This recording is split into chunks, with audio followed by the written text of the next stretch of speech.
Hello guys, आज आहे Sunday आणि of day of gym. Gym जरी बंद असली तरी आपला रुटीन हा चालूच राहील. आज आहे day 9th of my cut आणि आज ऑर्डर पण आहे. एंगेजमेंटची ऑर्डर असल्यामुळे आज अर्धा दिवस घरापासून बाहेरच राहील. आता बनवतोय 12 अंड्यांची भुर्जी. याच्यात मी माझ्या 2 मील डिवाइड करेन. एक मील आता घेईन आणि दुसरी मील मी खाईन ड्युरिंग ऑर्डर. मील्स रेडी करण्यात आणि खाण्यात थोडा वेळ निघून गेला, त्याच्यामुळे मी झालो लेट. आता चाललोय नाक्यावर. आमचा टेम्पो तिथं थांबलाय.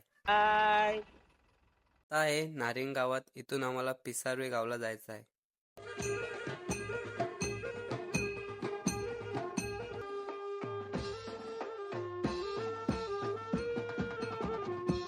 आता वाजल्यात मध्यरात्रीचे 2 आणि आता मी आलोय ऑर्डरवरून घरी. पण लागली होती आणि माझी लास्ट मील 150 ml मिल्क गरम केला आणि त्याच्यात थोडा पाणी ऍड केला. ऍड केला वे आणि क्रेट विथ सम फ्रुट्स. ही माझी last meal of a day. See you guys in next video.